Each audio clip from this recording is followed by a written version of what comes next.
এক বছরে এমনি দম বন্ধ হয়ে যাচ্ছে, যান বাংলাদেশে। এক বছরে এমনই দম বন্ধ হয়ে যাচ্ছে, যান বাংলাদেশে। পাকিস্তান চলে যান, এখানে নামাজ পড়ুন, কেউ বলবে না, এখানে চলবে না এইসব। পাকিস্তান চলে যান, এখানে নামাজ পড়ুন, কেউ বলবে না, এখানে চলবে না।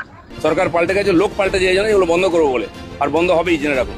সরকার পাল্টে গেছে, লোক পাল্টে যায় না, এগুলো বন্ধ করবো বলে আর বন্ধ হবে, জেনে রাখুন। প্রাইম মিনিস্টার এলে তো সব রাস্তাই বন্ধ হয়, খালি রেড রোড কেন? উনি যেখানে যাবেন সেখানে বন্ধ হবে। প্রাইম মিনিস্টার এলে তো সব রাস্তায় বন্ধ হয়, খালি রেড রোড কেন? উনি যেখানে যাবেন সেখানে বন্ধ হবে।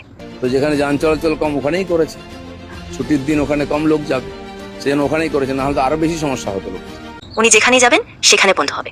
তো যেখানে যান চলাচল কম ওখানেই করেছে ছুটির দিন, সেখানে কম লোক যাবে সেজন্য ওখানেই করেছে, না হলে তো আরো বেশি সমস্যা হতো লোকের।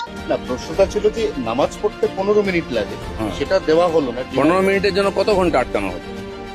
আর ওনারা কে? বিদাস পাল, তাদের জন্য রাস্তা আটকানো হবে? না, প্রশ্নটা ছিল যে নামাজ পড়তে 15 মিনিট লাগে, হ্যাঁ সেটা দেওয়া হলো না। 15 মিনিটের জন্য কত ঘন্টা আটকানো হলো? আর ওনারা কে? বিকাশ পাল, তাদের জন্য রাস্তা আটকানো হবে। প্রাইম মিনিস্টারের জন্য আটকাবে, চিফ মিনিস্টারের জন্য আটকাবে, এটা ঠিকই আছে। বছরে তো একবার উনি আসছেন, কত বছর পরে আসছেন?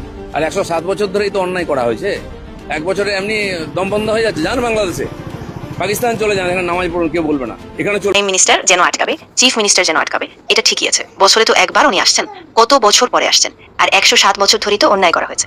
এক বছরে এমনই দম বন্ধ হয়ে যাচ্ছে, যান বাংলাদেশে, পাকিস্তান চলে যান, এখানে নামাজ পড়ুন, কেউ বলবে না, এখানে চলবে না। এসব সরকার পাল্টে গেছে, লোক পাল্টে যায় না, এগুলো বন্ধ করবো বলে আর বন্ধ হবে, জেনে রাখুন। না এইসব। সরকার পাল্টে গেছে, লোক পাল্টে যায় জানে, এগুলো বন্ধ করবো বলে, আর বন্ধ হবেই, জেনে রাখুন।